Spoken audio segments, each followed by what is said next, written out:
그 지역 가격이 막 2억, 3억 올라가 있는 거예요. 평일에 상담을 하잖아요. 토요일 날 연락이 와요. 그때 말씀드렸던 다 거래가 돼서 이제 외곽 지역들 중에서 이런 지역 쪽으로도 이동을 하고 있어서요. 반년 정도 정치적인 공백기가 있었고 부동산 시장에서는 곧 정책의 공백기와도 이제 동일해서 많이 불안한 상황이었어요. 금융에 대한 정책들은 강화가 예정이 되어 있고 이제 어떻게 해야 되냐 이렇게 하시던 분들이 조금씩 움직이면서 서울 일부 지역 중심으로 굉장히 거래가 집중이 되고 있었고요. 그 집중되던 지역들이 이제 확산이 되고 있는 상황입니다. 뭐 주간 단위로 이제 억 단위로 가격이 올라가는 그런 상황들이 실제로 이제 벌어지고 있고요. 강남, 상구, 마용성 이런 지역들은 가격이 너무 많이 뛰어서 한강을 중심으로 수요자들이 이제 관심을 돌리고 있는 그런 상황에서 정권이 출범을 한 상태입니다. 지금 이게 얼마 만에 벌어진 일이에요? 토허제라고 서울시에서 주관하는 정책인데 강남 지역을 이제 풀었다가 거래가 좀 활성화되면서 가격이 과열되는 양상을 보이자 불과 한 달 정도 만에 확대해서 재지정을 하는 일이 있었잖아요. 한번 과열이 됐다가 멈춘 상태였는데 그게 이제 5월 정도부터 다시 이제 불붙기 시작해서 지금까지 이어져 있는 상황이고요. 정권이 지금 들어섰음에도 불구하고 아직까지도 이어지고 있거든요. 이재명 정권에서는 시황에 대해서는 인지를 하고 있을 테고 여기에 대한 고민이 좀 많이 있을 것 같아요. 다른 어떤 대선과 비교했을 때도 부동산과 직접적인 관련성이 있는 단기적인 영향을 주는 예를 들어 공급을 어디에 하겠다, 세금으로 억제하겠다, 아니면 재정비를 어떻게 해서 활성화하겠다 이런 것들이 대거 빠져 있었어요. 대신에 가장 시급한 이제 경제 발전이라던가 전국 국토를 균형 있게 발전하기 위한 부동산 공약들이 조금 들어가 있는 상황이라서 단기적으로 과열된 시장은 이런 장기적인 정책들로 빠르게 잡기에는 어렵잖아요. 수요를 크게 자극하지 않는 정책 선에서 어떻게 진정시킬 수 있는지에 대한 고민이 있을 것 같아요. 이제 민주당 진보 쪽에서 정권을 잡으면 주택가격 올라간다 뭐 이런 설이 돌았었잖아요. 통계적으로 그랬었고 정책들도 거의 유사했었잖아요. 수요자들이 또 올라갈 거라고 생각하고 정권의 의도와는 다르게 또 행동할 가능성도 있기 때문에 기존에 하던 방식대로 하기에도 부담스러울 거라서 어떻게 진정을 시킬지에 대한 고민이 있을 것 같습니다. 3단계 DSR을 코앞에 두고 다들 막차 타야 된다는 그런 마음으로 움직이고 있다고도 하더라고요. 그거는 정말 그야말로 심리 문제거든요. 스트레스 DSR을 간단히 설명드리면 실제로 이자를 내는 그 대출 금리에 일부의 가상금리를 더해져서 스트레스를 주는 상황으로 이제 대출 금액을 정하는 거죠. 예를 들어 대출 금리가 3% 한다면 가상금리가 1.2를 더하게 되면 3.2가 되잖아요. 2% 안에서 이자를 내지만 대출 가능 금액을 계산할 때는 3.2로 계산을 하기 때문에 처음에 빌릴 수 있는 금액은 줄어들게 되는 거거든요. 문제는 기준금리 한 차례 내렸잖아요. 네. 기준금리가 이제 내린 부분과 하반기에 가상금리 0.4 높아지는 것만큼 기준금리 대출금리가 만약에 내려간다고 한다면 지금 빌리는 금액이나 하반기에 빌리는 금액이나 비슷할 수 있는 거고 기준금리가 인하되면 대출금리도 내려갈 수 있는 거잖아요. 그럼 오히려 실질적인 이자 부담은 하반기가 덜해질 가능성이 지금으로서는 좀 높거든요. 그렇게 급하게 살 정도의 수치는 아닌데 심리적으로 7월부터 강화된대 이렇게 얘기를 하니까 빨리 사야 되겠다라는 게 하나 있을 것 같고요. 정책이 어쨌든 정권이 바뀌었으니까 당장은 아니겠지만 하반기에는 부동산 관련 정책이 나올 수 있잖아요. 그럼 집을 사기에는 불리해질 수도 있는 가능성이 있으니까 심리적인 요인 때문에 지금 당장 영향은 없지만 영향이 있을까봐 미리 움직이는 게 더 큰 것 같아요.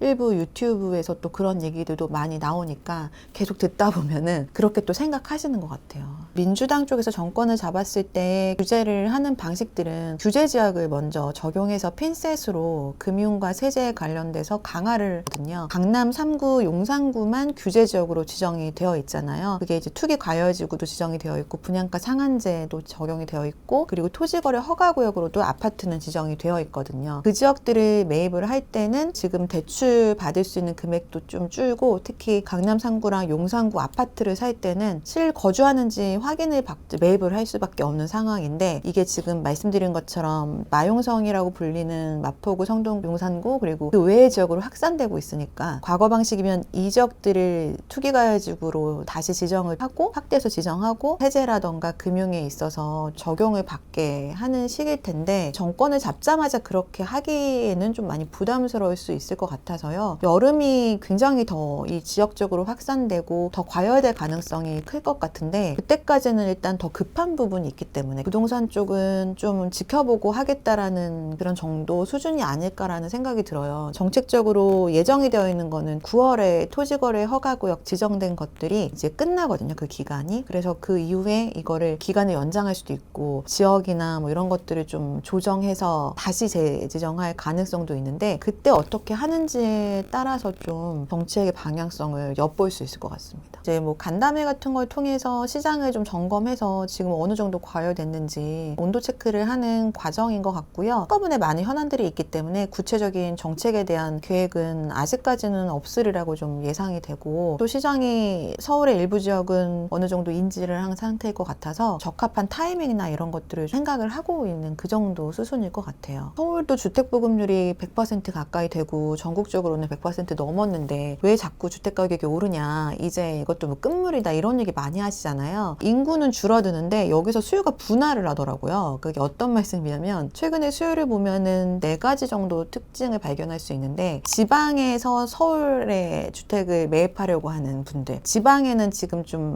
꽤 오랫동안 거래가 굉장히 좀 되지 않다 보니까 본인이 갖고 있던 것들도 팔기가 어렵다 이런 걸 많이 실감을 하셔서 아예 서울 수도권으로 이동하지 않았음에도 불구하고 돈만 먼저 이동을 하는 거죠. 가진 자산을 다 이제 모아가지고 서울에 있는 아파트를 매입하려고 하시는 분들 계시고요. 자산이 어느 정도 있으신 지방분들은 자녀들을 위한 주택 마련을 위한 또 서울주택 매입 이런 수요도 있으셔서 지방에 계시는 수요자들이 생기고 있고, 두 번째는 서울에 이제 전월세로 거주하시던 분들이 전세 사기가 여전히 굉장히 두려운 명제거든요. 특히 청년들한테는 아직까지 해결이 되지 않은 부분이라 전세 아니면 월세를 선택했던 건데, 월세 가격도 최근에 굉장히 많이 올랐어요. 더 이상 이런 불안한 상황을 좀 탈피하고 싶은 그런 패닉에 의해서 주택을 지금 가진 한도 내에서 좀 매입하고자 하는 청년의 일종의 패닉 바잉이 있을 수 있고요. 세 번째는 약간 좀 다른, 오히려 고령층 은퇴하신 분들의 주거형 젠트리피케이션 현상이 좀 나타나고 있어요. 예를 들어 유명한 서울 뭐 반포의 아파트 이런 데들은 재건축 전후의 가격 차이가 굉장히 많이 나잖아요. 비쌌음에도 불구하고 3배 뭐 이렇게까지도 지금 시세가 차이가 나고 있다 보니, 보유세가 최대로 강화할 때보다는 완화가 되었음에도 물어보면 보유세가 막 3, 4천, 5천만 원 이렇게 나오더라고요. 네, 은퇴를 하신 상황에서 연간 그 정도 낸다는 거는 하루 이틀도 아니고 매해 낼 거 생각하면 굉장히 압박감이 있을 수밖에 없잖아요. 많이 올랐으니까 그냥 처분하고 차익 가지고 대체할 수 있는 이제 주거지로 옮기고, 다른 남은 금액에서 자녀들 주택까지도 또 매입을 도와주는 그런 형태로 수요가 지금 좀 분화하고 있고요. 마지막으로는 이것도 반포에 있는 뭐 아파트가 74억 원에 우즈베키스탄에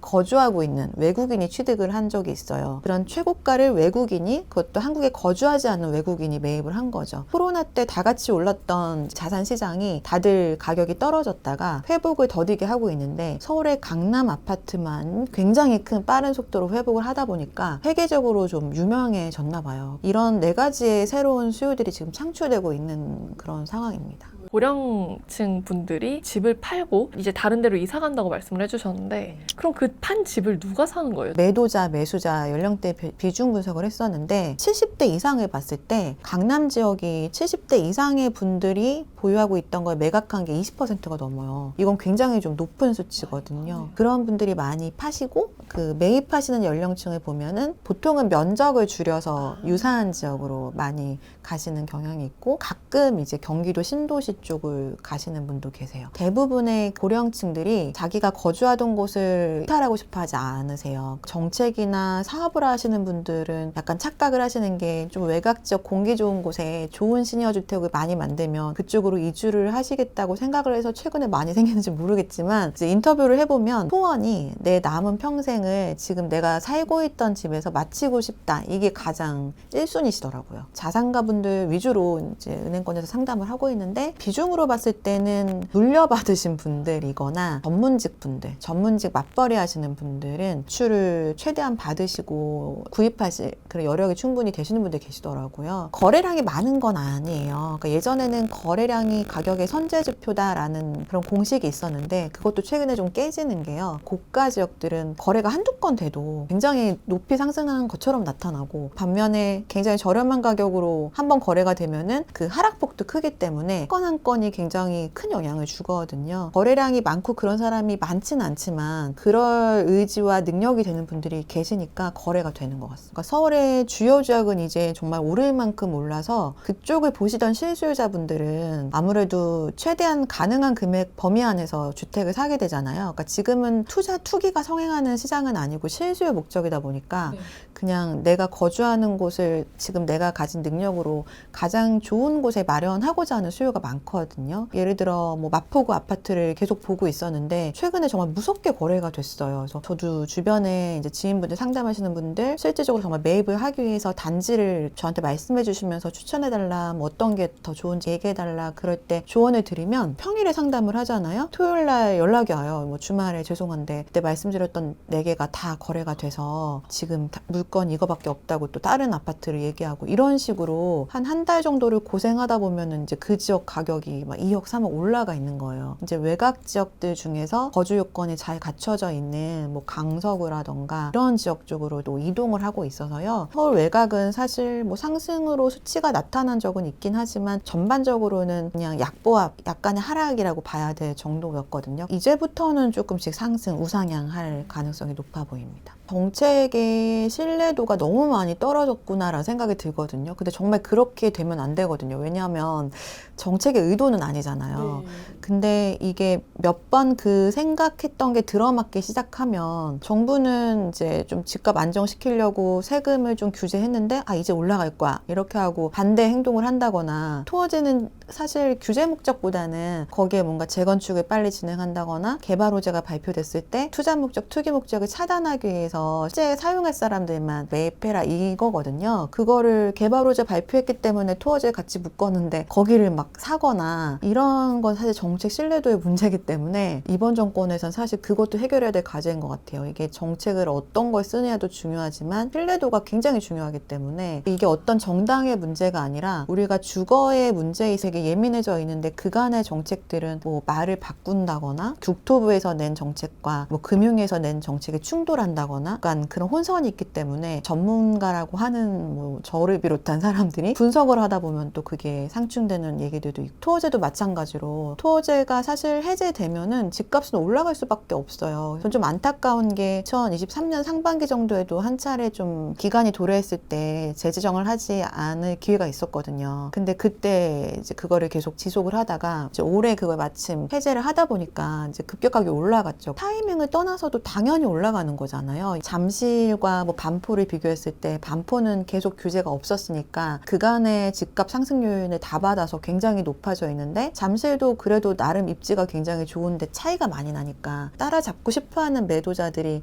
호가로 이제 내놓을 테고 전국에 있는 수요자들은 거래를 할 테니까 굉장히 큰 금액으로 올라갈 수밖에 없는데 이 수요는 한정적이거든요. 좀 더 지켜봐도 좋았을 거란 생각이 드는데 한 달 만에 이렇게 바꾸니까 또 이런 상황에서 또 신뢰도가 무너지고 그 안에 피해본 사람도 너무 많고 저도 상담 사례가 많거든요. 한 사례만 말씀드리면 지방에 계신 분이 이사를 올 생각으로 주택을 거래를 했는데 이게 해제가 된 거예요. 그 지역이. 매도자 입장에서는 이제 가격이 눈에 띄게 올라가는 게 보이잖아요. 계약을 다시 없던 일로 하고 싶어 했어요. 이 매수자는 당연히 사고 싶으니까 여기에 대한 분쟁이 있다가 협의가 쉽지 않으니까 그냥 매도자가 빨리 이걸 끝내고 싶어서 1억 정도의 위로금을 더해서 계약을 그냥 취소시킨 거예요. 그렇게 하고 나서 일주일인가 있다가 다시 재지정이 된 거예요. 매도자 입장에서는 가만히 있다가 1억을 그냥 네, 그런 상황이 된 거잖아요. 저희 고객은 매수자이긴 했는데 그런 일들이 굉장히 좀 많았었고 토어제가 또 재지정되기 전에 그 해제됐던 타이밍에 거래했던 사람들도 있잖아요. 사고 보니까 또다시 지정이 되는 이런 상황들도 발생해서 투자 목적으로 샀다라고 비난하기 전에 사실 정책이 이게 너무 짧은 시간 안에 바뀌다 보니까 그런 여러 가지 상황을 겪으면서 토어제 지정하면은 뭐 올라가는 지역이라고 지정해 준 거다 이런 식의 다른 뉘앙스로 받아들이는 그런 일들이 좀 많은 것 같아요. 금융위 쪽에 이제 소관이긴 한데 출애대한 게 근데 전 정권이랑 크게 달라지는 그런 기조는 아니에요. 그래서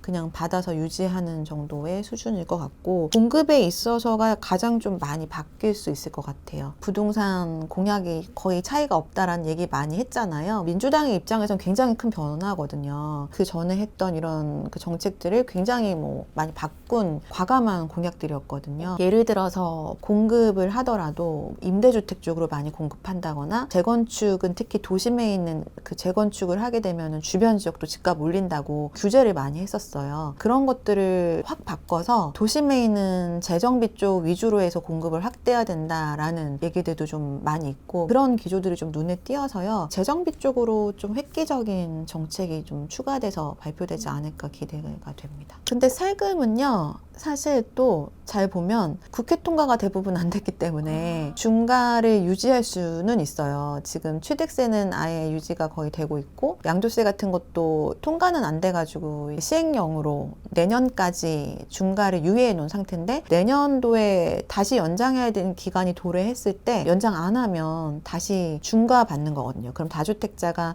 뭐 2주택이나 3주택을 팔 때는 세금을 좀 더 많이 내게 중과를 지금 적용받을 수 있는 거고요. 재산세나 뭐 종합부동산세 이런 것들은 각각 그 소유하고 있는 주택의 공시지가에 따라서 세율이 정해지잖아요. 근데 보통은 공시지가가 시세보다 많이 저렴했거든요. 그래서 아파트 같은 경우에도 그전에는 한 60%, 65% 수준이었기 때문에 전에 문재인 정권 때 그거를 기간적으로 단계적으로 나눠서 차츰차츰 공시지가를 현실화 맞게 시세에 맞게 조정하겠다라는 계획이 있었어요. 근데 그거를 윤 정권에서 멈춰놓은 상태거든요. 그러니까 공시지가가 어느 정도 현실화가 됐다가 지금은 또 이제 멈춰져 있는 건데 어느 정도 필요한 부분도 있거든요. 이 공시지가랑 시세가 너무 동떨어져 있으면 관점에 따라서는 세금을 그러니까 자산 가액의 가액보다 좀 낮은 기준으로 세금을 내게 되는 거니까 그 워렌 버핏의 격언 중에 모두가 탐욕스러워질 때 두려워하고 모두가 두려워할 때 탐욕스러워져라 이런 말이 있는데 정말 주택시장에는 맞는 말이에요. 서울 일부 지역 너무 과열되는데 장기적인 매매 지수의 거래 그래프를 보시면 뭐 아무리 서울이라 하더라도 오르면은 내려가는 시기가 분명히 있거든요. 지금같이 이렇게 고가일 때 뭐 충분한 자산 여력이 있다라면은 물론 뭐 어느 시기에 매입해도 괜찮겠지만 내가 한 채를 정말 모든 걸 다 쏟아부어서 마련을 하실 때는 지금처럼 과열될 때 두려운 마음으로 선택하시는 건 아닌 것 같아요. 올해 초나 아니면 작년 초 이럴 때는 주택 매입 적극적으로 말씀을 드렸었거든요. 특히 세종 이런 지역들 많이 떨어졌을 때는 지금 세종 사시는 분들한테 매입해도 되게 좋다 이런 말씀 되게 많이 드렸는데 잘 안 사시더라고요. 그럴 때는 대선 이렇게 본격적으로 진입하고 5월 정도 연락이 오셨어요. 지금 추천해달라고 단지를. 근데 이미 다 올랐거든요. 세종시의 개발 호재는 또 대선 끝나면 어떻게 될지 모르는 불확실성이 있으니까 좀 기다리시는 게 나을 것 같다. 다시 이렇게 말씀드렸는데 되게 사고 싶어 하시는 거예요. 단기적인 뭐 최근에 몇 주, 뭐 몇 달에 이런 것만 보면은 급해질 수밖에 없어요. 전체적인 좀 시향을 보시면 사실 올라가면은 내려가는 시기도 분명히 있기는 하거든요. 어떤 특정 지역이 특별해서라기보다 이게 주택도 재화잖아요. 재화인데 필수재가 있고 사치재가 있잖아요. 그러니까 필수재는 소득이 많아져도 그냥 한정된 수요가 있는 거고 사치재는 소득이 많아지면 많아질수록 수요가 더 많이 생기는 거거든요. 최근에는 사치재 플러스 그 상징재라고 그냥 제가 말을 만들어 봤는데 상징재로서의 재화로 또 분류되는 것들이 새로 생긴 것 같아요. 그래서 지금 같은 시기에서는 과열된 지역이 정말 몇 개 지역이잖아요. 전국으로 봤을 때는 몇 개 지역 외에 계신 분들은 지금 매입을 하셔도 좋을 것 같습니다. 그거는 아마 현장 가보시면은 체감하실 거예요. 그렇게 많이 보고 많이 거래하는데 외에는 과열 상태는 아니기 때문에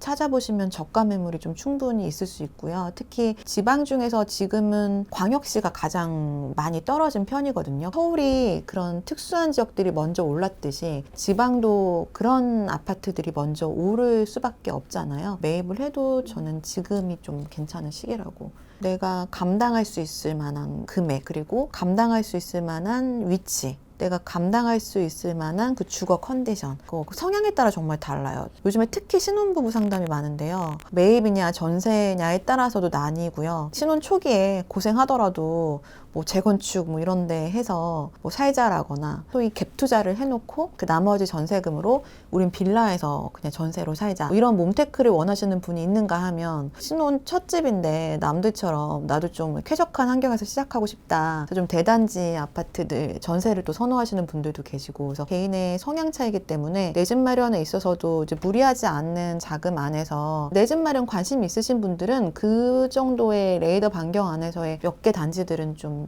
머릿속에 집어넣으시고 좀 이렇게 평상시에도 눈여겨서 보시면 좋을 것 같아요. 근데 이게 되게 교과서 같은 얘기지만 안 하시는 분들이 더 많아요. 아무리 얘기를 해도. 청약이나 그게 사실 뻔하잖아요.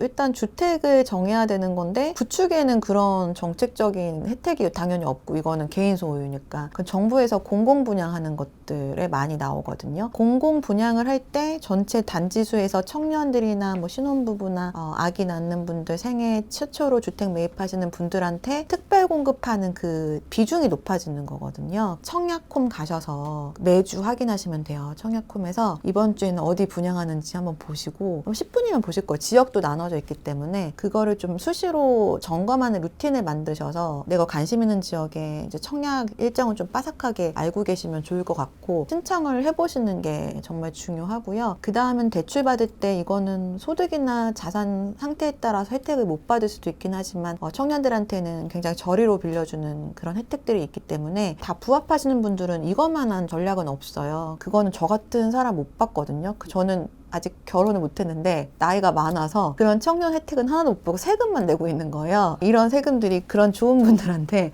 잘 갔으면 좋겠어요. 그게 가만히 있으면 그 혜택을 받을 수 있는 게 아니라 열심히 보시고 또 실행하시는 분들은 성공하시는 분들도 꽤 봐서 남들보다 조금 그런 것들을 빨리 움직이시는 게 제일 좋을 것 같고요. 쉽지는 않아서 그게 한정적이고 경쟁자는 많기 때문에 이게 좀 너무 안 된다 싶으시면 지금 과열됐을 때 말고 좀 잠잠해졌을 때 전부 다 이제 부동산 끝났다 이런 얘기 나올 때 그럴 때 좀 주택 매입을 다시 용기가 필요하지만 그걸 실행하는 사람들만 이제 누릴 수 있는 것 같아요. 2022년도 하반기에 똑같은 신혼부부 직업도 똑같고 상담을 3명한테 했거든요. 3분이 다 어느 정도 그래도 직장이 안정적이고 소득도 그래도 평균 뭐 이 정도는 가능한 분들이었는데 그때 주택 가격이 엄청 떨어졌었어요. 갑자기 신혼 이제 준비를 하면서 전세를 살아야 되느냐 아니면 내 집 마련을 해야 되느냐 이거였는데 주택을 다 가능한 선에서 매입을 하라라고 얘기를 했었어요. 저가 매물들을 좀 잘 서치해서 각각에 맞는 위치를 대략적으로 얘기를 해줬는데 그 중에 한 명은 경기도에서 제일 좋은 지역의 전세를 선택을 했고요. 또 한 분 같은 경우에는 서울의 도심에 정말 저가로 잘 매입을 했어요. 그리고 나머지 한 분은 경기도도 서울과 좀 인접한 인천이구나. 인천에 좀 인접한 지역에 주택을 마련을 했거든요. 근데 이제 시간이 지나니까 가격이 다 올랐잖아요, 지금. 그래서 이제 곧